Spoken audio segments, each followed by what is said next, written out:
أما بعد فأعوذ بالله من الشيطان الرجيم بسم الله الرحمن الرحيم. Dear audience and honorable guests, Assalamu alaikum wa rahmatullahi wa barakatuh. I want that in front of you at this time, our society has many religious and psychic diseases. It has come under the web of them. One of them is bribery. And this is my topic of conversion. May Allah give us the ability to speak and listen correctly. Today's time is developing rapidly and new inventions is coming out day by day. And on the other hand, bribery is becoming common. If there is progress on one side, on the other side, there is decline and degradation.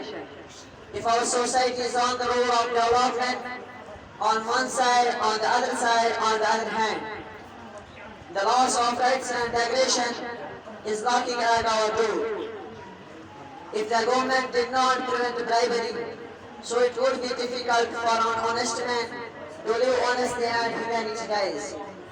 Let us shed some light on issue in Majma' al-Bahar, also defining bribery.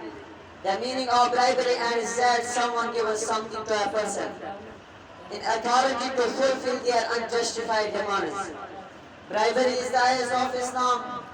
The last messenger of Allah, Muhammad sallallahu alaihi wasallam, has given strict promises regarding the condemnation of bribery and those who accept and give bribes.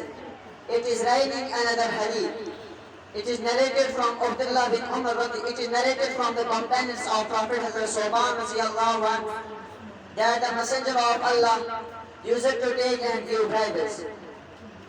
He has cursed all those who broker bribes and give judgments in favor of them, and not only that, but violated the command so of the Tawrah used to quote as Sahih Bukhari.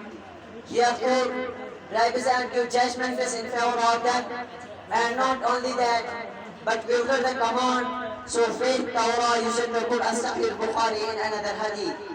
It is narrated from Abdullah bin Umar radiallahu anhu, may Allah be pleased with him, that the messenger of Allah, may God bless him and grant him peace, said, both one who takes bribe and the one who gives it while to him. The messenger of Allah has given rise promises recognizing the condemnation of bribery and those who accept and give bribes, it is writing. The most important thing is that praise to be God, Lord of the worlds. Wassalamu alaikum wa rahmatullahi wa barakatuh.